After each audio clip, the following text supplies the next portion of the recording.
Hi guys, on to another feature video. Last time out we looked at the career of Rinus VeeKay, so if you haven't already, check that out.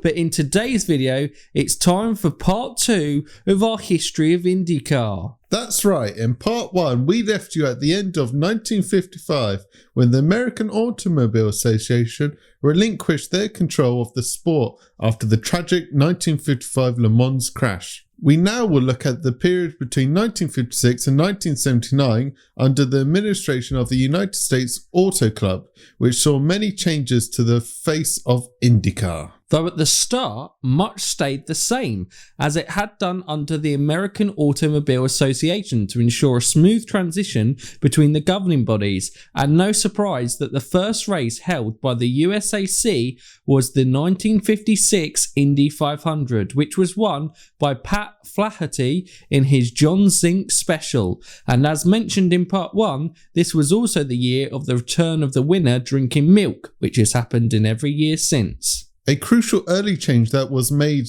was the speeding up of the process of removing dirt tracks from the calendar and replacing them with asphalt surfaces ovals, which would become the commonplace in the sport in a bid to make the sport safer for drivers and spectators. This change to the calendar would become even more extreme between 1971 and 1976, when these 6 seasons were solely contested on asphalt ovals. In the 1960s, there were some key changes to the cars as well.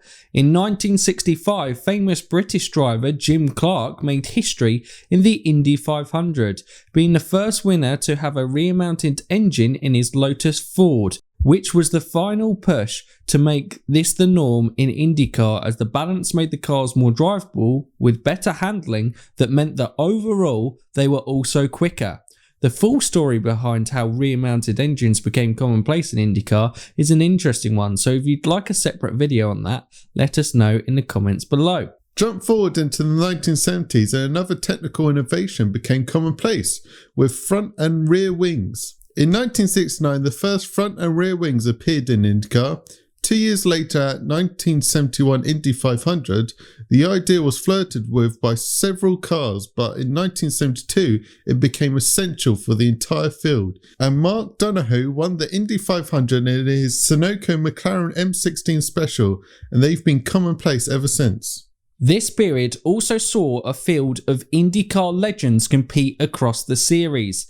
A.J.Foyt dominated the 1960s, winning 5 of his record 7 IndyCar titles during this time, his other 2 coming in 1975 and 1979. He also became the first man to win 4 Indy 500s, and with a total 67 wins in the series, which is still a record today, he well and truly became an IndyCar legend. Mario Andretti also made his debut during this time, and while AJ dominated the early part of the 60s, Mario dominated the latter part with 3 IndyCar titles, including the Indy 500 in 1969.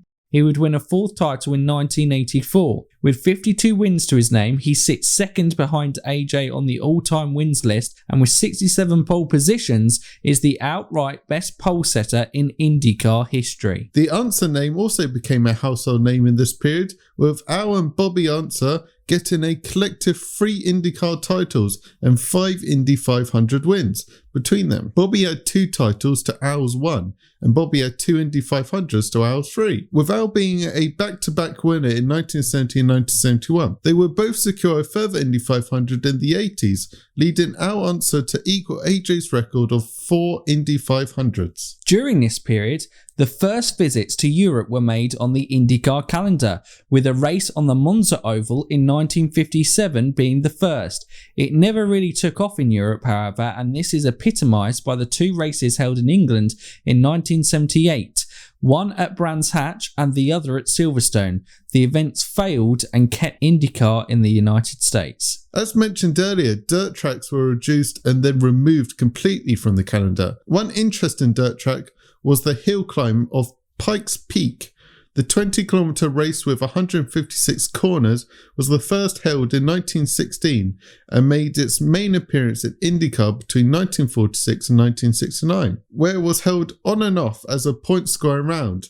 it saw modified IndyCars contest with dirt tyres and a beefier suspension to adapt to the gravel surface. But after its last race in 1969, it hasn't appeared on the IndyCar schedule since. Through the 70s, friction had been developing between the USAC and the teams, and this led to the split in 1979, with Team owners forming the Championship Auto Racing Teams, or CART. As the USAC did not completely fold, this saw 2 open-wheel championships run in America, with CART being backed by the Sports Car Club of America to gain recognition as governing body. The USAC still held the rights to the Indy 500, so as a consequence of the split, they banned CART teams from participation, which was a real low point in the sport's history. But that's it from us today. We will continue the story of the USAC and CART split in part 3 of this series. We hope you've enjoyed learning more about the sport today, and if there are any drivers, teams or topics you'd like us to cover in the future, comment down below. Don't forget, if you're new around here or haven't done so already, to like, subscribe and ding that bell. Ding it! So for now, you Indy fans, keep racing!